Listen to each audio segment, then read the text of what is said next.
തൃശൂർ മാള കുരുവിലശ്ശേരിയിൽ അയൽക്കാരനെ കാപ്പ കേസിലെ പ്രതി അടിച്ചുകൊന്നു. പത്തനംതിട്ട പീഡനക്കേസിൽ അറസ്റ്റിലായവരുടെ എണ്ണം 39. കുറ്റകൃത്യങ്ങളുടെ ഉള്ളറയിലേക്ക് കാക്കി.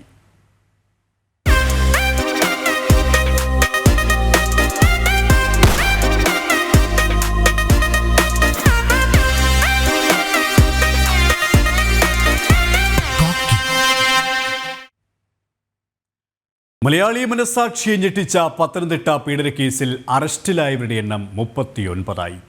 58 പ്രതികളാണ് കേസിൽ ആകെയുള്ളതെന്ന് പോലീസ് വ്യക്തമാക്കി. 4 സ്റ്റേഷനുകളിലായി 29 FIRകളാണ് ഇതുവരെ രജിസ്റ്റർ ചെയ്തിരിക്കുന്നത്. വിദേശത്തേക്കടക്കം കടന്ന പ്രതികളെ തിരികെ എത്തിക്കാനുള്ള നടപടികളിലേക്ക് കടന്നിരിക്കുകയാണ് അന്വേഷണ സംഘം. അതേസമയം പീഡനത്തിനിരയായ പെൺകുട്ടിയെ ബാലാവകാശ കമ്മീഷൻ സന്ദർശിച്ചു.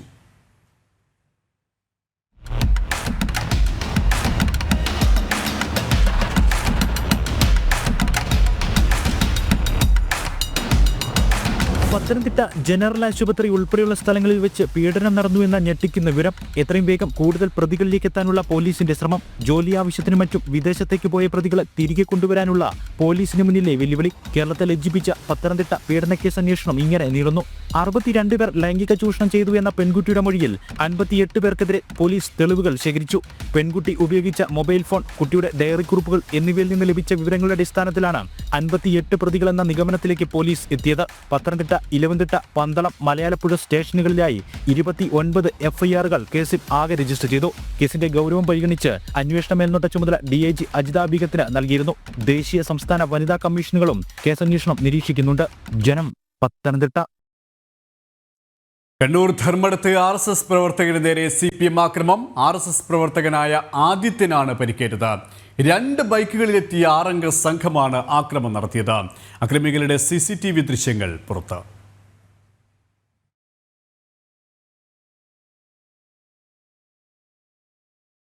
മിഥുൻ പിള്ള ചിരിയാണ്. മിഥുൻ, എപ്പോഴായിരുന്നു സംഭവം? പോലീസ് അന്വേഷണം എങ്ങനെ പുരോഗമിക്കുന്നു? KP വൈകിട്ട് 6:30 ഈ ഒരു അക്രമം നടന്നത്. ധർമ്മടത്ത് പുതുതായി നിർമ്മിക്കുന്ന ചിന്നാട്ടൻ സേവാ കേന്ദ്രത്തിൽ നിർമ്മാണ പ്രവർത്തികൾ നടക്കുകയായിരുന്നു.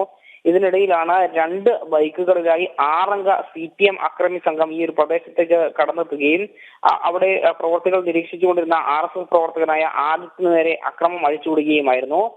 തലയ്ക്ക് നേരെയുള്ള അടി തടയാൻ ശ്രമിക്കുന്നതിനിടെ കൈ വെച്ച് തടയുകയായിരുന്നു ആദിത്യൻ. ഇതിനിടെ കൈക്ക് വെട്ടേറ്റിട്ടുണ്ട്.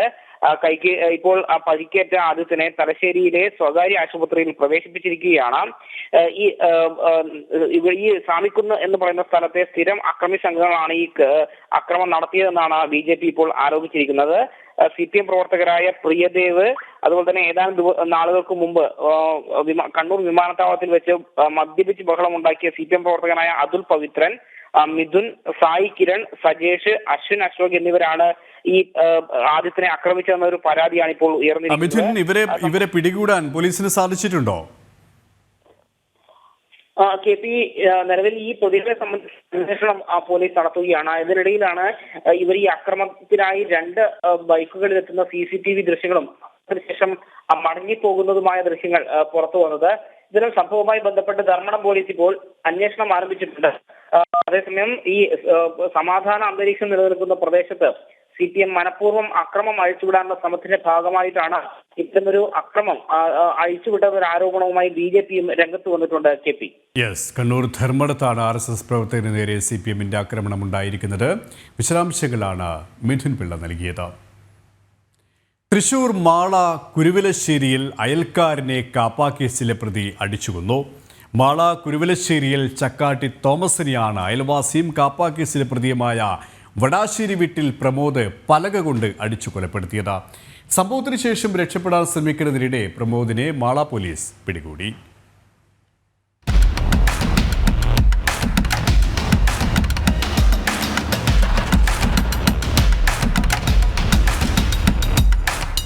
തിങ്കളാഴ്ച വൈകിട്ട് 5:30 സംഭവം. അയൽവാസികളായ പ്രമോദും തോമസും വർഷങ്ങളായി ശത്രുതയിലാണ്. ഇവർ തമ്മിൽ മുമ്പും അടിപിടി ഉണ്ടായിട്ടുണ്ട്. തോമസിനെ കൊലപ്പെടുത്തിയ ശേഷം ഓട്ടോയിൽ കയറി രക്ഷപ്പെട്ട പ്രതി പ്രമോദ് വലിയപറമ്പ് ജംഗ്ഷനിൽ ഓട്ടോയിൽ വന്നിറങ്ങുമ്പോഴാണ് പോലീസ് പിടിയിലായത്.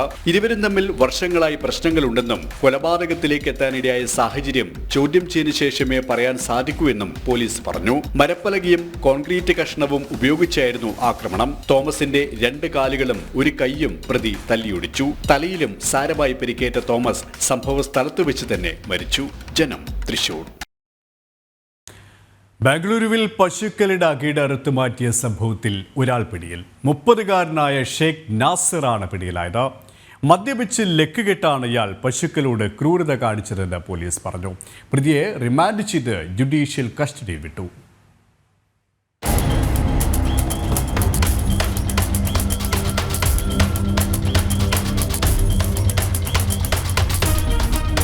ബംഗളൂരു നഗരത്തെ നടുക്കി കഴിഞ്ഞ ദിവസമായിരുന്നു പശുക്കളോടുള്ള ക്രൂരത പുറം ലോകം അറിഞ്ഞത്. ചാമരാജ്പേട്ട് സ്വദേശി കർണന്റെ 3 പശുക്കളുടെ അകിടാണ് അറുത്തത്. സംഭവത്തിൽ 30-കാരനായ ഷെയ്ഖ് നസീർ പിടിയിലായി. മദ്യപിച്ച് ലക്കുകെട്ടാണ് ഇയാൾ പശുക്കളോട് കണ്ണില്ലാ ക്രൂരത ചെയ്തതെന്നാണ് പോലീസ് പറയുന്നത്. ചാമരാജ്പേട്ടിൽ പ്ലാസ്റ്റിക് ബാഗുകളും വസ്ത്രങ്ങളും നിർമ്മിക്കുന്ന കടയിലെ തൊഴിലാളിയാണ് ഷെയ്ഖ് നസീർ. പശുക്കളുടെ ബഹളം കേട്ട് കർണനും കുടുംബവും എത്തിയപ്പോഴാണ് രക്തത്തിൽ കുളിച്ചു നിൽക്കുന്ന പശുക്കളെ കണ്ടത്. സംഭവത്തിൽ പ്രതിഷേധിച്ച് BJP രംഗത്തെത്തിയിരുന്നു. നടപടി സ്വീകരിച്ചില്ലെങ്കിൽ പ്രതിഷേധം ശക്തമാക്കുമെന്ന് BJP നേതാക്കൾ വ്യക്തമാക്കി. തുടർന്ന് നടത്തിയ അന്വേഷണത്തിലാണ് പ്രതിയെ പോലീസ് പിടികൂടിയത്. ഇയാളെ റിമാൻഡ് ചെയ്ത് ജുഡീഷ്യൽ കസ്റ്റഡിയിൽ വിട്ടതായി പോലീസ് പറഞ്ഞു. സംഭവം ജിഹാദി മനോഭാവമാണ് പ്രകടമാക്കുന്നതെന്ന് BJP തുറന്നടിച്ചു. ന്യൂസ് ഡെസ്ക്, ജനം. തിരുവനന്തപുരം നെയ്യാറ്റിൻകരയിലെ ദുരൂഹ സമാധി സ്ഥലം ഇന്ന് തുറക്കണമെന്നതിൽ തീരുമാനം നാളെ. കല്ലറ തുറക്കുന്നതിനെതിരെ കടുത്ത എതിർപ്പുമായി കുടുംബവും വിവിധ സംഘടനകളും രംഗത്തെത്തിയോടെയാണ് പൊളിക്കാനുള്ള നീക്കം ഉപേക്ഷിച്ചത്. നോട്ടീസ് നൽകിയ ശേഷം കല്ലറ പൊളിക്കാനാണ് ജില്ലാ ഭരണകൂടത്തിന്റെ നീക്കം. കോടതി വഴി നിയമ നടപടികളുമായി പോകാനാണ് കുടുംബത്തിന്റെ തീരുമാനം.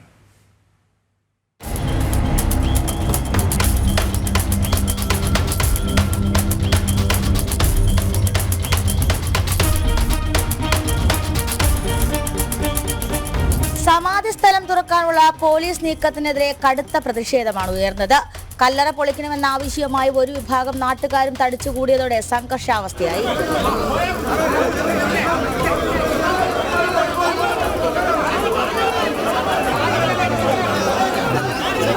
പ്രതിഷേധിച്ച കുടുംബാംഗങ്ങളെ ബലം പ്രയോഗിച്ചാണ് പോലീസ് വീടിനുള്ളിലേക്ക് മാറ്റിയത്. സ്ഥലം പരിശോധിക്കാൻ RDയും DYSPയും എത്തി. മണിക്കൂറുകൾ നീണ്ട ചർച്ചയിലും സമവായം എത്താനായില്ല. സംഘർഷാവസ്ഥ തുടർന്നതോടെ നെയ്യാറ്റിൻകര പോലീസ് സ്റ്റേഷനിൽ സബ് കളക്ടറുടെ നേതൃത്വത്തിൽ സമവായ ചർച്ച നടത്തി. ഗോപൻ സ്വാമിയുടെ മക്കളായ സനന്ദനെയും രാജസേനെയും അഭിഭാഷകനെയും വിളിപ്പിച്ചു. അപ്പോൾ വീണ്ടും നമ്മൾ അവരുടെ ഭാഗങ്ങളൊക്കെ കേട്ടിട്ടുണ്ട്. ഇതുമായിട്ട് മുന്നോട്ട് പോകേണ്ട ഒരു ആവശ്യത്തെക്കുറിച്ച് തന്നെയാണ് പോലീസും പറയുന്നത്.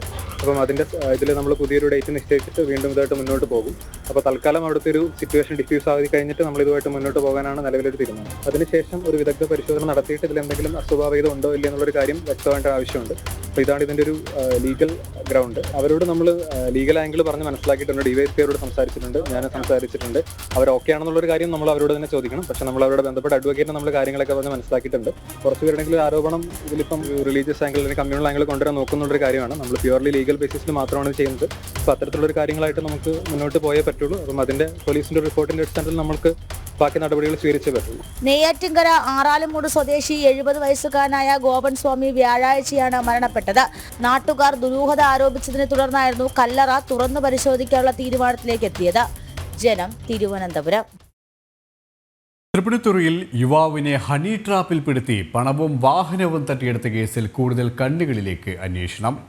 കേസിൽ 5 പേരെ ഹിൽ പാലസ് പോലീസ് അറസ്റ്റ് ചെയ്തിരുന്നു. കുപ്രസിദ്ധ ഗുണ്ടാത്തലവൻ മരട് അനീഷിന്റെ സഹോദരൻ ആഷിഖ് ആന്റണി ഉൾപ്പെടെയാണ് പിടിയിലായത്.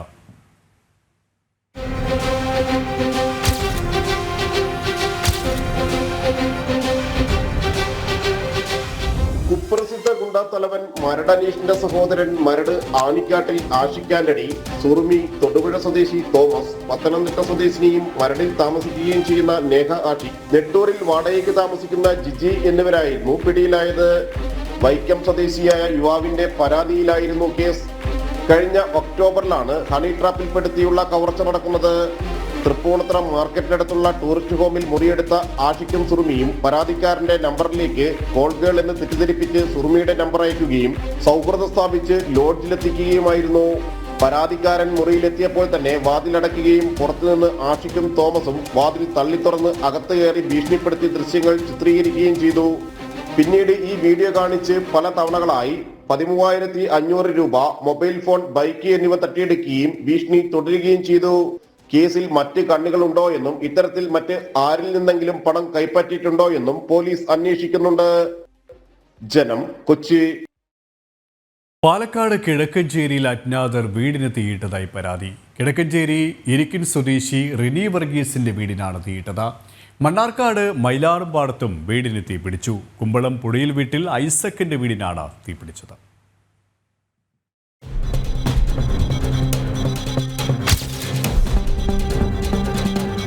ഇന്നലെ രാത്രി 10 മണിയോടെയാണ് കിഴക്കഞ്ചേരി എരിക്കിൻ സ്വദേശി റിനി വർഗീസിന്റെ വീടിന് അജ്ഞാതർ തീയിട്ടത്. ഉഗ്രശബ്ദം കേട്ട് റൂമിനകത്ത് നോക്കിയപ്പോൾ വസ്ത്രങ്ങളും മറ്റ് സാധനങ്ങളും കത്തുന്നത് വീട്ടുകാർ കാണുകയായിരുന്നു. ഈ സമയത്ത് ഹാളിൽ കിടന്നുറങ്ങുകയായിരുന്ന റിനിയുടെ മകൻ നിവിൻ്റെ വസ്ത്രത്തിലേക്ക് തീ പടരുന്നുണ്ടായിരുന്നു. വീട്ടുകാർ ഓടിയെത്തി തീ അണച്ചെങ്കിലും നിവിൻ്റെ കാലിന് പൊള്ളലേറ്റു. തുടർന്ന് പരിക്കേറ്റ നിവിനെ തൃശൂർ മെഡിക്കൽ കോളേജ് ആശുപത്രിയിൽ പ്രവേശിപ്പിച്ചു. ഞായറാഴ്ച പകൽ കുടുംബം പള്ളിയിൽ പോയി തിരിച്ചു വരുന്നതിനിടെ വീട്ടിൽ മോഷണ ശ്രമവും നടന്നിരുന്നു. അലമാരയിലെ വസ്ത്രങ്ങളും മറ്റും വാരി വലിച്ചിട്ട നിലയിലായിരുന്നു. കഴിഞ്ഞ കുറച്ച് ദിവസങ്ങളായി പ്രദേശത്തെ പല വീടുകളിലും വാതിലുകളിൽ മുട്ടി ശബ്ദമുണ്ടാക്കുന്നത് പതിവാണെന്ന് നാട്ടുകാർ പറയുന്നു. 2 ദിവസം മുൻപ് മറ്റൊരു വീട്ടിൽ പഞ്ചായത്തിൽ നിന്നും കണക്കെടുപ്പിന് വന്ന ആൾ എന്ന വ്യാജേനെ വീട്ടമ്മയുടെ മാല കവരാനുള്ള ശ്രമവും നടന്നിരുന്നു. രാത്രി 10 മണിക്ക് ഒരു ശബ്ദം കേട്ടിട്ട് ഞങ്ങൾ അവിടുന്ന് ലൈറ്റ് അടിച്ച് ഞങ്ങൾ വന്നപ്പോഴേക്കും ഇവിടുന്ന് നിലവിളിക്കുട്ടി എല്ലാവരും കൂടി നോക്കുമ്പോൾ തീ പടർന്ന് അതിൻ്റെ ഉള്ളിൽ ഭയങ്കര ബഹളങ്ങളാണ് വരുന്നത്. ഞങ്ങൾ കുറേ പേര് അതിൻ്റെ ഉള്ളിൽ കയറി അതെല്ലാം തീ അണയ്ക്കാനായിട്ട് വെള്ളം കോരിയൊക്കെ കിടത്തി. അതിനുശേഷം ഞങ്ങൾ എല്ലാവരും ഇവിടെ നോക്കിയിട്ട് ആരും ഒന്നും കണ്ടില്ല. മുൻപ് അതിൻ്റെ കഴിഞ്ഞ ആഴ്ച ഞായറാഴ്ച ഇതിൻ്റെ മുകളിൽ തീയിട്ടുണ്ട്. റോയുടെ അവിടെ ഷീറ്റ് പെരയിൽ വന്ന് അടിച്ച് അത് അങ്ങനെയും പോയിട്ടുണ്ടായിരുന്നു. മറ്റുള്ള വീടുകളിൽ ജോയിയുടെ അവിടെ വൈകുന്നേരം വന്ന് അടിച്ചായിരുന്നു. അത് കഴിഞ്ഞാണ് ഇവിടെയും വന്ന് അടിച്ചിരിക്കുന്നത്. ഇന്ന് രാവിലെ 11 മണിയോടെയാണ് മണ്ണാർക്കാട് മൈലമ്പാടത്ത് വീടിന് തീപിടിച്ചത്. കുമ്പളംപുഴയിൽ ഐസക്കിന്റെ വീടിനാണ് തീപിടിച്ചത്. അടുപ്പിൽ നിന്നും ഉണക്കാനിട്ടിരുന്ന റബ്ബർ ഷീറ്റിലേക്ക് തീ പടരുകയായിരുന്നു. വീടിന്റെ അടുക്കളയും മേൽക്കൂരയും പൂർണ്ണമായും കത്തി നശിച്ചു. വട്ടമ്പലത്തിൽ നിന്നും ഫയർഫോഴ്സും നാട്ടുകാരും ചേർന്നാണ് തീ അണച്ചത്. ജനം, പാലക്കാട്. പാലക്കാട് ഒറ്റപ്പാലത്ത് കെട്ടിട നിർമ്മാണ തൊഴിലാളികൾക്ക് നേരെ യുവാവ് പെട്രോൾ ബോംബെറിഞ്ഞു. ചുരുങ്ങാട് വാണി വിലാസിനിയിൽ വീട് നിർമ്മാണത്തിനെത്തിയ തൊഴിലാളികൾക്ക് നേരെയാണ് അയൽവാസിയായ നീരജ് എന്ന യുവാവിൻ്റെ അതിക്രമം. പ്രതിക്കായി പോലീസ് അന്വേഷണം ആരംഭിച്ചു.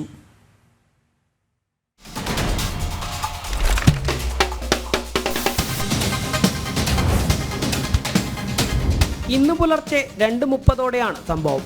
കെട്ടിട നിർമ്മാണ തൊഴിലാളികളായ കോഴിക്കോട് സ്വദേശി പ്രജീഷ്, ജിഷ്ണു എന്നിവർ ഉറങ്ങുമ്പോൾ തൊട്ടടുത്ത വീട്ടിൽ താമസിക്കുന്ന നീരജ് ഇവർക്ക് നേരെ പെട്രോൾ ബോംബ് എറിയുകയായിരുന്നു. വലിയ ശബ്ദം കേട്ട് ഓടിക്കൂടിയ വീട്ടുകാരും നാട്ടുകാരും ചേർന്നാണ് ഇരുവരെയും ആശുപത്രിയിൽ എത്തിച്ചത്. പരിക്കേറ്റ ഒരാളുടെ നില ഗുരുതരമാണ്. രാവിലെ കിടന്നുറങ്ങായിരുന്നു. വന്നപ്പോൾ പെട്ടെന്നൊരു ശബ്ദം കേട്ട് ചില ഫുള്ള് തീയ ചാടിക്കിടന്നതാണ് പുറത്തേക്ക്. പിന്നെ ഞങ്ങളെ കൂട്ടത്തിലുള്ള 2-3 പേർക്ക് കൊളവേറ്റി തീയായിരുന്നു. എന്നാൽ ആക്രമണത്തിന് കാരണമായ സാഹചര്യം എന്തെന്നത് വ്യക്തമല്ല. അതേസമയം പ്രതി നീരജിനായുള്ള അന്വേഷണം ഒറ്റപ്പാലം പോലീസ് ഊർജിതമാക്കി. ജനം, പാലക്കാട്.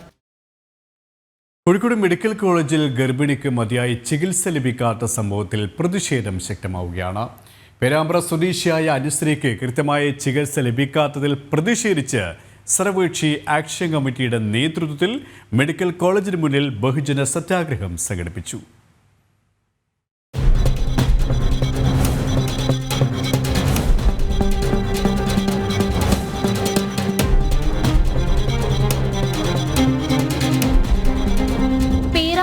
ചെറുവണ്ണൂർ സ്വദേശിയായ അനുശ്രീക്ക് കൃത്യമായ ചികിത്സ ലഭിക്കാത്തതിനാൽ കുഞ്ഞിന്റെ വളർച്ച നഷ്ടപ്പെടുകയും ഗർഭപാത്രം നീക്കം ചെയ്യേണ്ടി വരികയും ചെയ്ത സംഭവത്തിലാണ് പ്രതിഷേധം ശക്തമാകുന്നത്. ഡോക്ടറുടെ ഭാഗത്ത് വലിയ അശ്രദ്ധ ഉണ്ടായെന്നും ബന്ധപ്പെട്ടവരുടെ ശ്രദ്ധയിൽപ്പെടുത്തിയിട്ടും നടപടിയുണ്ടായില്ലെന്നും കുടുംബം ആരോപിച്ചിരുന്നു. കുറ്റക്കാർക്കെതിരെ നടപടിയുണ്ടാവുന്നില്ലെന്നും നിരവധി ആളുകൾക്ക് ചികിത്സാ പിഴവ് കാരണം ദുരിതം അനുഭവിക്കേണ്ടി വരുന്നതായും അനുശ്രീ പറഞ്ഞു. എന്നെ എൻ്റെ കുഞ്ഞിനെ ഇങ്ങനെ ആക്കിയ ഡോക്ടർമാരെ കർശനമായിട്ടുള്ള നിയമ നടപടികൾ സ്വീകരിക്കണം. അതാണ് ഏറ്റവും ഇമ്പോർട്ടൻ്റ് ആയിട്ടുള്ള കാര്യം. ഇനി ഇവിടെ ഇങ്ങനെ ഒരാൾക്ക് വരരുത്. ഈ ഒരു കാര്യം എന്ന് വെച്ചാൽ ഇപ്പം നിങ്ങളെല്ലാവരും അറിഞ്ഞു, പക്ഷെ ഇവിടെ അറിയാത്ത നിരവധി കേസുകൾ നടക്കുന്നുണ്ട്. കംപ്ലൈൻറ്റിന് കൊടുക്കാത്ത ആൾക്കാരുണ്ട്. പക്ഷെ നമ്മളിവിടെ എല്ലാ മാസം ഇവിടെ അഡ്മിറ്റ് ആണ്. അതുകൊണ്ട് തന്നെ എന്തുണ്ട് ഇവിടെ നടക്കുന്ന കാര്യം നമ്മൾ അറിയുന്നുണ്ട്. ഇനി ഒരാൾക്ക് ഇങ്ങനെ വരരുത്. പരാതിപ്പെട്ടിട്ടും ബന്ധപ്പെട്ടവർ അവഗണിക്കുകയായിരുന്നുവെന്ന് ഭർത്താവ് ഷിബിൽ പറഞ്ഞു. ഇപ്പോൾ സാമ്പത്തികമായിട്ടും മറ്റുള്ള കാര്യങ്ങളായിട്ടും എല്ലാ രീതിയിലും അതിനെല്ലാമുള്ള രീതിയിലുള്ള ഒരു പരിഹാരം നമുക്ക് എന്തായാലും ഇതിലൂടെ വേണം. പോയിട്ടില്ല. ആ സമയത്താണ് ഞങ്ങളൊരു പ്രതീക്ഷയായ ഒരു കുഞ്ഞൻ, ആ കുഞ്ഞിൻ്റെ അവസ്ഥ എന്ന് പറഞ്ഞാൽ ഇന്നും 12ാമത്തെ 1 വയസ്സായി, 18 ഇന്നും വായിലൂടെ ഭക്ഷണം കൊടുക്കാൻ പറ്റണില്ല. പിന്നെ കുട്ടി കമന്ന് കിടക്കാനോ ചിരിക്കാനോ ഇങ്ങനെയുള്ള ഒന്നുമില്ല. പരാതിയിൽ അന്വേഷണം നടത്തി കുറ്റക്കാർക്കെതിരെ നടപടി സ്വീകരിച്ചില്ലെങ്കിൽ പ്രതിഷേധം ശക്തമാക്കുമെന്ന് സമരസമിതി നേതാക്കൾ വ്യക്തമാക്കി. സാമ്പത്തികമായിട്ടൊക്കെ വളരെയേറെ ദുരിതം അനുഭവപ്പെടുകയാണ്.